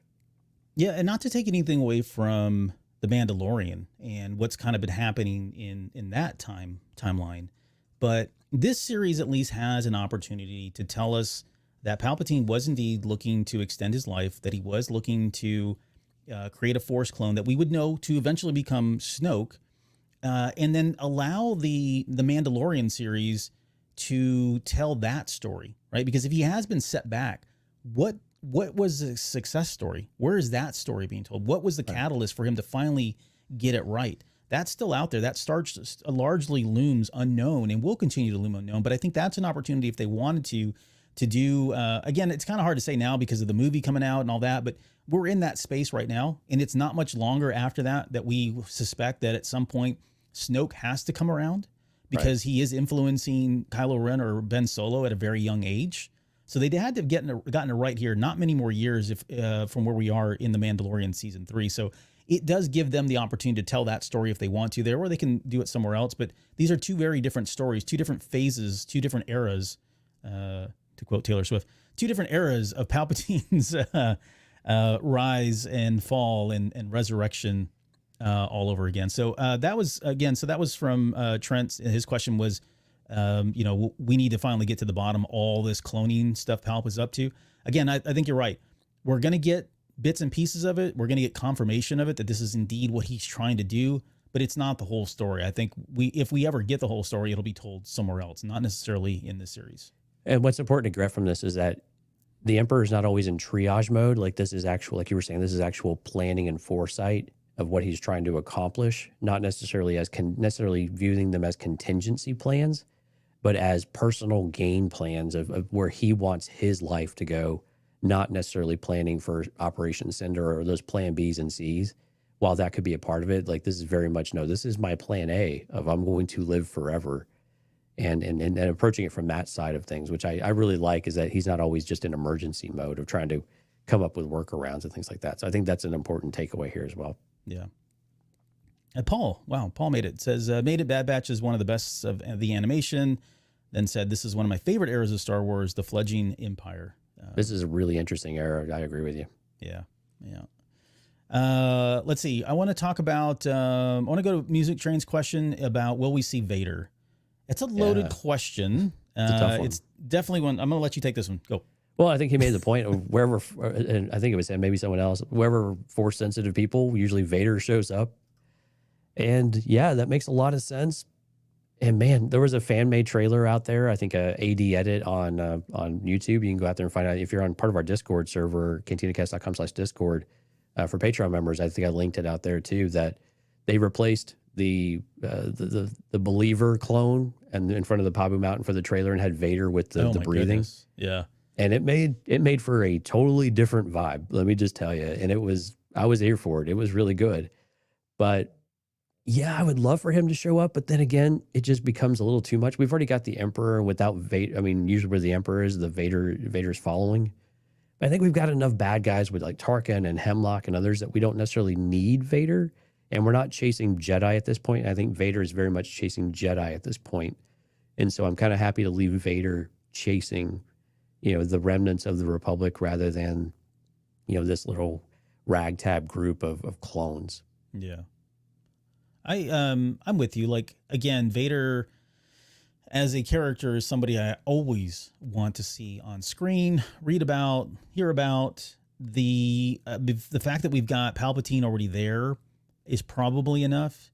I think the one safe thing to say, and this has been said by a number of people, Dave Filoni himself, other executive producers, writers, creators, if Vader or Palpatine shows up, the stakes suddenly go up, right? Yeah. There's going to be loss of life, right? Because these guys are the big players. So the fact that we've got Palpatine there already, and we're going to get into Death Watch in just a second, but I feel like we are going to have some heavy losses, and we don't necessarily need Vader to be there for these heavy losses. I think Palpatine at this point is probably content with Hemlock and the job that he's doing, especially if, we're getting Scorch and some of the other Delta Squad, and they're kind of working. We don't know exactly to what extent or how successful that group is. Maybe it comes out in this season, but he may feel like that's enough before he needs to dispatch Vader. Vader right now is tied up with seeking out other Jedi, like true legitimate Jedi that have been on the run since Order 66. He's got his hands full there. So I don't know that this is really going to be enough of a distraction for him.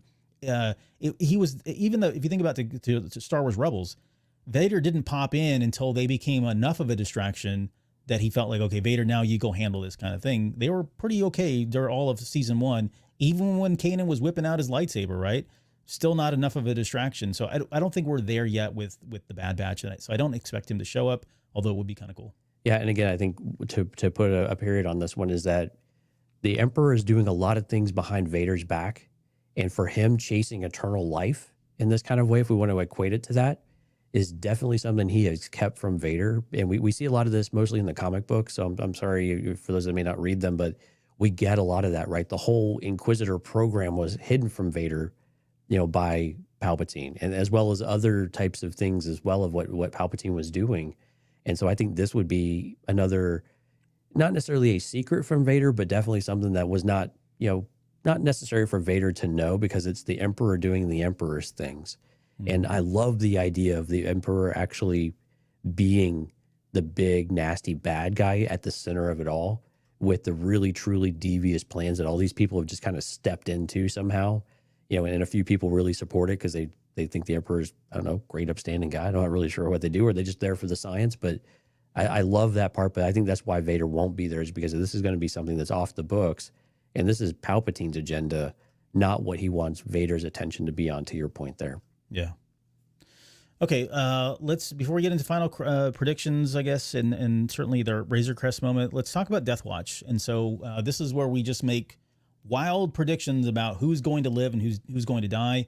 I think a lot of times we come in and say everybody's going to die and no one ever dies. However, I will say that because Palpatine, like I said earlier, is here and it is a season finale, I think we probably will have some deaths. So I want to go through the cast list as we read it at the early part of the show. Let's go through that first, and then if you want to throw anybody else in there as just kind of like they'll probably die too, so be it. But let's talk about the Bad Batch, and I mean the core characters: Hunter, Crosshair, Wrecker, I won't throw Omega in there because I don't think anybody's going to say she's going to die. Although that would be a Razor Crest moment if it were. But yeah, let's just say all 4 of those. Let's find out. Why not? All 4 of those people. Do you think any of those, or do you think we'll get another loss of life there? So I think Echo lives. I think Wrecker lives. I think Crosshair dies, almost guaranteed. And I want Hunter to live, but I kind of feel like Hunter's probably going to bite it too. So I think I'm going to go with, I predicted that Wrecker would die in season 2, and he did not, which I was happy about. I only wanted him to die because of the emotional bond that him and Omega were having and what that would do to the team. Again, not expecting Tech to die. So, but I think his time may be up. I don't know. There's something about him that would be such a motivating factor, catalyst, an emotional, like Hunter dying is tragic. Don't get me wrong, but everybody loves Wrecker so much, and he's such a meathead. And I can see him. I mean, I'd want him to have a very Warrior's death. Let me just say that. Right. But I could see him doing like a Chewbacca during what the hell is Vector Prime. Vector Prime moment, right? You're right, holding everything up. Right, I could see somebody like Wrecker going out that way, and I think that would be fitting for him because he's the buff guy. But that would be the only prediction. I think Hunter would live, and everyone else would probably live on. But I'm going to say even Crosshair. Oh, Crosshair. No, I think you're right. Sorry, I think he doesn't. As sad as that may be, and even though I think we are going to get, I wouldn't say necessarily a redemption story, but I think we're going to get the good Hunter or good Crosshair back for a short period of time. It feels like they are setting him up to kind of go away at that point. So I'm going to say those two from the Bad Batch. Omega. Paul's in there with the hot chat or the hot take saying the whole group expires. I have the feeling that was probably a pretty deliberate choice of words there. Yeah, expires. Yeah. Let's see. What about Emery Carr? Oh man, Emery. That's a tough one. I'm gonna go with she survives because why not? But again, if she helps Omega, there's got to be punishment if they find out that it's her, or maybe she sacrifices herself to get Omega out. So I will say that I'm going to say that she survives, but I'm only like 50-50 on that one. Yeah, I'm going to say it's either her or Nala Se. Like, I can't see them both going, and I can't see them both living. But if Nala Se dies, then I think she lives, and if she dies, then I think Nala Se lives. I like that, actually. Yeah, I like that, because I don't think Nala Se makes it. I think she's done. Right. I think the Kaminoans are the way of the dodo kind of thing. I think they're more or less extinct. All right. Well, based on that logic, then I would say Emery lives because it would be kind of cool to see, Well, we're supposed to be opposites though, so that we're always right. Exactly. Well, I think the story of Emery living as maybe the only female clone amongst all of the clones, the other brothers, and doing whatever they do, right? Post this last season here. I love that idea. Like there's another one out there in addition to Omega. And then also would set up for Nala Se to kind of expire. Rampart? I think survives. I don't really think we see a whole lot of him this season, to be honest with you, but I think he probably survives. He probably survives, unfortunately. About Fee? I think Fee survives. I think so too. I don't think she's on the cutting board. I don't see when I think about characters dying, they have to have some sort of meaning behind their death, and they have to elicit some sort of reaction. Otherwise, what's the point? Yeah. And I think with Fee, we haven't had enough time with her in order to really go and do that. Now, Sid is a little bit different story. We haven't really talked about Sid much because she betrayed them at the end of season 2, of course. But what about Sid? Do you think we see Sid, and do you think that if she survives or dies? I don't. Do you think she's redeemed in any kind of way? No, I don't think so. Like it seems a far stretch to redeem her at this point. Like I think that would have been done in season 2. I don't know that there's enough runway for her to go through a redemption story, redemption arc. Maybe she helps him out in some way, but I don't know. I don't know. For me, it feels like they put the nail in the coffin of like, no, she's just, not a good person. And she betrayed them. And I don't think there's a reason for them to have to explain that she would come back from that, because they were pretty consistent about leaving that open. They never really alluded to, outside of her relationship with Omega, they didn't really do a whole lot to really let us think that, okay, she is truly a good person and just misunderstood kind of thing. It would be for Omega if she did. It would be for Omega. Yeah, right? I'm going to go on the other side. Well, I think she's got a soft spot for the team in general, and I think she had genuine conflict with Tech. I think she probably sold him out before she knew about Tech's death. Is my guess. So I think Sid probably does come back, and I think she probably does help them, and I think she probably dies as a result. All right, write it down. Fennec Shan, I'm just kidding. Cad Bane, just kidding. And Cad Bane, where do you? We touched on this already. Is he just out for a bounty at this point, That's or my is he guess. chasing Boba Fett? And Boba Fett does show up, and I don't know. We get to see the scene with them and their duel. Just kidding. No, I'm throwing crap out there. But I think I think he's probably chasing bounties. I mean, he's all about business, right? So there's nothing necessarily personal. Although that would be interesting to see something personal. It would definitely have to be Boba if it was personal, unless he's developed something personal with Fennec Shand at this point. Yeah, he's either chasing Fennec or he's got a bounty. Someone's hired him to take Omega. Which, by the way, we still don't know. Right? We don't know like who hired him. If I got that right. Yeah, I don't think we do.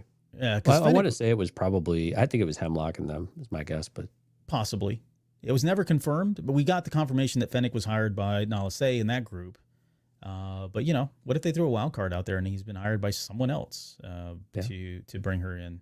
I mean, she's got to be valuable as if word got out that she is a Force sensitive clone. Yeah, I can see where people would want her to experiment and probably a young Thrawn. Oh boy! Tell me about this Tantus place. Yeah, Asajj is definitely not going to die. She just got back. She just died that quick, right?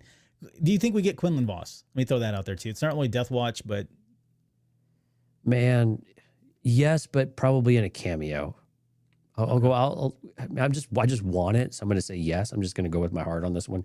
But yes, but probably more in a cameo or a name drop of Quinlan's maybe or a reference. But I don't even know if we'll see him. So no to seeing him, but yes, he will be referenced in some way potentially.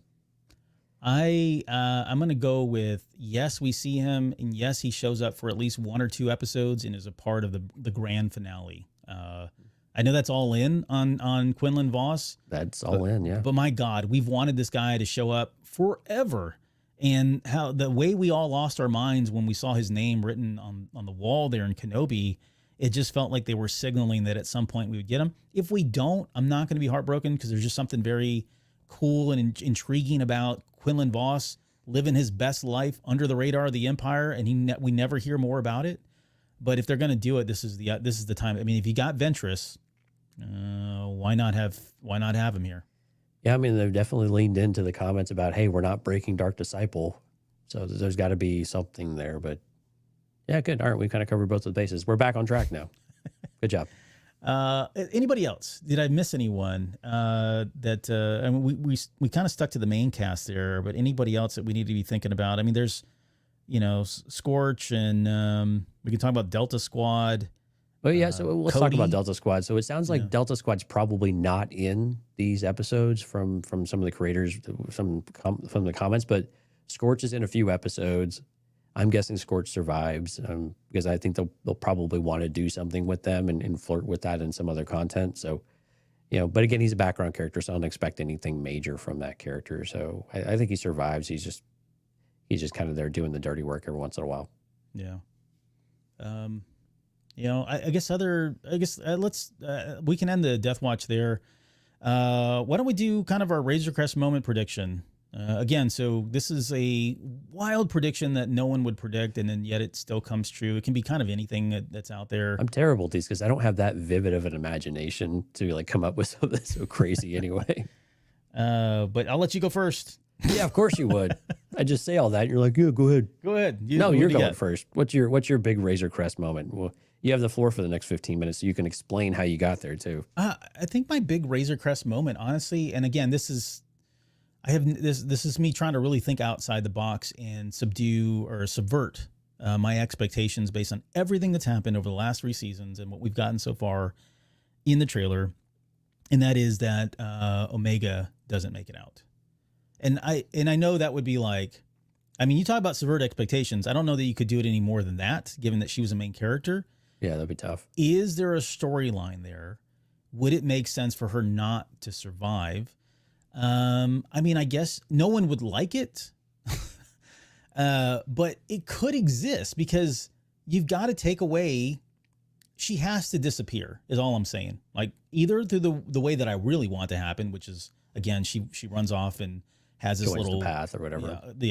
she has a nice little family with Quinlan Vos and Asajj Ventress. That's what I want to see happen.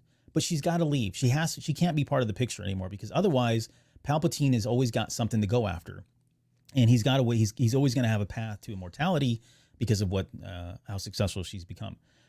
So either she does that or she disappears. I mean, I guess the third possibility is she lives in secrecy with the clones and he never finds her. I don't know if that's as exciting.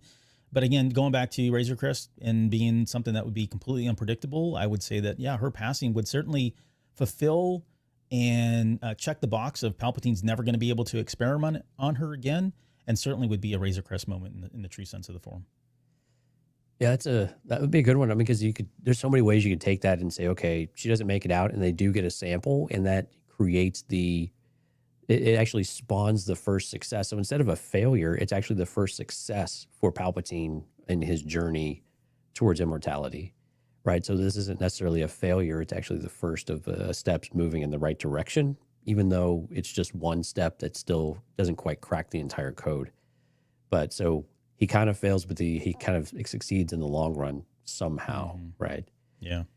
So I kind of like that. I mean, that's a different one. Yeah, for her to die, though, doesn't sound like that's even remotely possible, because Michelle Long is talking about, other applications for Omega, and I think she's a character, and I think in your heart of hearts, that this is a character that Disney would like to do more with and build up, right? And Lucasfilm would like to do more with. So, but I think from a Razor Crest moment, that's a really good one. That would be a tough one to swallow, though. Yeah. That would be really tough to swallow. And again, to be clear, this is not my prediction. I'm I'm not predicting that she's going to die. My prediction is she's actually going to live on with Asajj and Quinlan Vos. But do you have one? Do you got anything? Man, it's okay if not. We can talk about that. Yeah, I mean, the one thing I keep coming to is actually in that same vein as the cloning, in like some sort of success and something tied to Snoke, or like confirming, what Palpatine is doing and actually getting something along those lines. I know that's not necessarily a big Razor Crest moment, but getting clarity around that to me is just so important for the overall saga, and to have some concrete evidence of what he's doing would be really cool. Or to actually see Snoke like in a more clear format than what we've seen in previous season. Like they're actually getting closer than they have been in a while. Hemlock in season 2 says that we're making progress. And I don't know if that's hyperbolic or not, but he's saying that they're making progress. So it would be really cool to actually see how much progress they've actually made, and that there's actually something tangible. We know they've had setbacks by the time they get to the Mandalorian, but what if they were actually making good progress in this era so early on, because they had so many resources at their disposal, Omega being, one of those. So not a great, moment, because quite honestly, from a Razor Crest moment, there's so many things out there that you could say. We had in the chat, like, no one survives on the team. I guess that would include Omega as well. I mean, we know the Empire survives because we know we've got 20 more years of this before the Skywalker saga kind of kicks back up, right? And and goes on. So not a lot can happen in all of that, but again, you could throw a lot of other things there with Ahsoka and others. But I'm kind of with you. I think I think to me it has to do more with cloning and something like that. We actually get something tangible with cloning, because they keep leaning into it so hard with all of this, and the Kaminoan story is coming to an end. So can we get something definitive out of all of that? And I would really love for that to kind of be that kind of that linchpin moment, not maybe subverting expectations and everything, but just something that we get such clarity around, that we can feel like we really have something to hold in our hands when it comes to the legacy of the Kaminoans and the legacy of what Palpatine is trying to build. Yeah, something material. Great way of putting it. Yeah, exactly. Okay, I guess any final thoughts? Anything else that we've been itching to talk about, cover? I'm excited for last this thoughts season. about the season. Yeah, sorry. I'm just excited. Yeah, I'm man. I like I said, I rewatched the last couple episodes of season 2 and had a little tear. Not gonna lie, and I'm excited for those moments. It sounds like it's gonna be a tearjerker season, a darker season. A lot of things going on. Crosshair back, more time for Crosshair because he wasn't in season 2 very much, which actually worked, I thought, really well for the character, but it was really disappointing because we wanted to see so much more. We're going to get that. And we're going to get those moments between him and Omega, him and the team.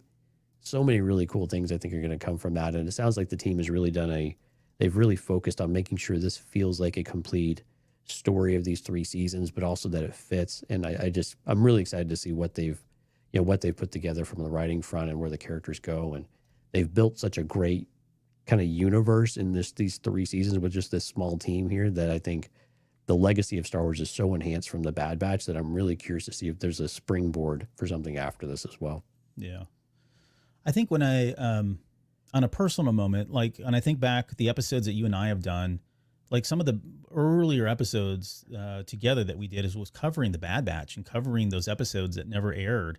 Yeah. When we did the Rough Send. So in that regard, it is kind of bittersweet that this is finally coming to an end, because I never thought we would get, the Bad Batch as a series, honestly. And seeing some of the footage that you and I were covering come to life and be more fleshed out and all that. Well, you can't forget that we had Kanan already in this. There were a lot of great little one-off appearances. The legacy of this series, I think, is interesting. Like, I think a lot of people went in with probably no expectations, to be honest. And we've got some of the more heavy character-focused episodes, episodes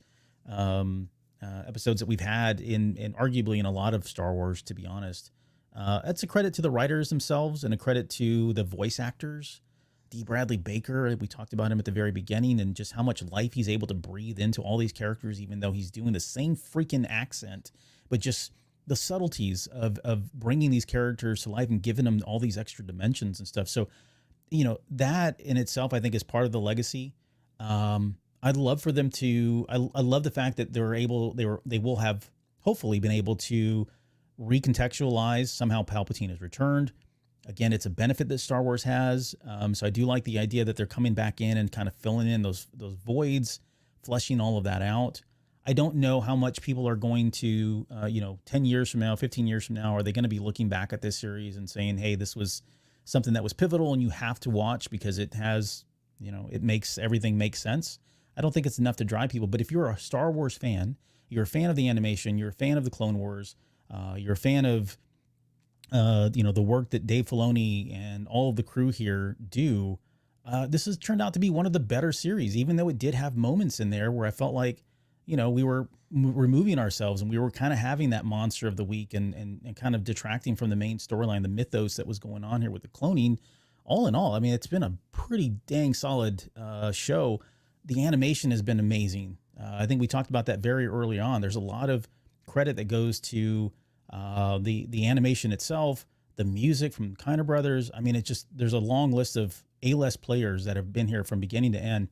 I think it was Brad Rao who said they considered themselves to be, quote, the Bad Batch behind the scenes as well, that crew has really kind of come together. So all of that is to say that I'm excited as well about this last season. I think we're going to get the best season that we've had of the Bad Batch. I think we're going to get very material answers to some of the questions that have been kind of laid out at the very beginning. And I think there's an opportunity here for them to kind of set this up as a springboard, like you said, to go on and do other things, whether it be with the clones or Omega, Asajj Ventress, maybe Quinlan Vos. There's a lot of opportunity here to kind of continue to explore a realm or a time that I don't know that I keep saying this. It's like, I want to get out of this timeline, but yet they keep doing stuff like this that just makes you want to stick around to see the rest of the story. So yeah, those are kind of my final thoughts, I guess.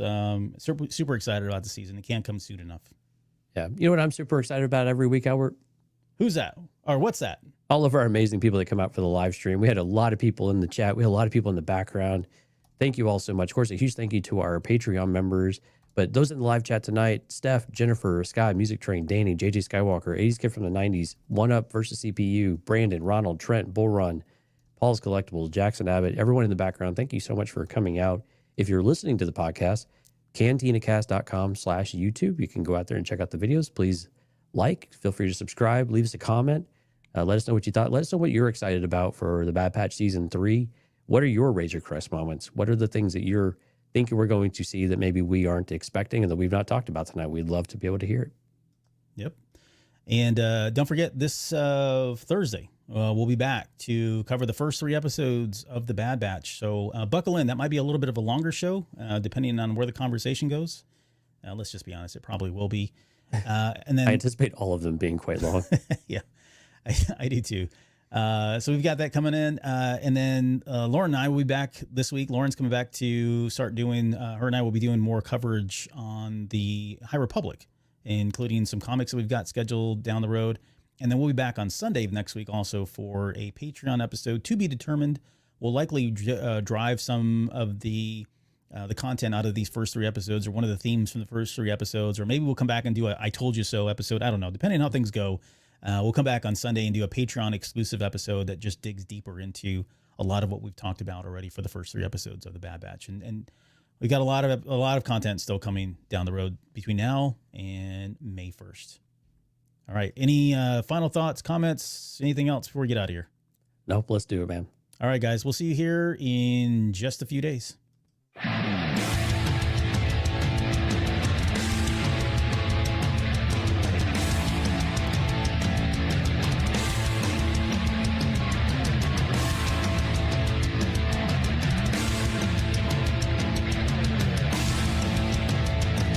You're still listening? Wow. That's amazing. Well, I'm here to give you the disclaimer. Normally we do a big, long, drawn-out disclaimer thing saying what's what and who's what and all that other stuff, but I think you guys kind of know that Lucasfilm and Disney have no affiliation with us at all, and we have none with them. We talk about Star Wars, which is their property, and all that other good, fun stuff, but I think you can tell which is our stuff and which is their stuff. If you can't, well, then send a lawyer to send an email to me, and I'll be glad to chat with them. Other than that, you know what's what, so that's your disclaimer.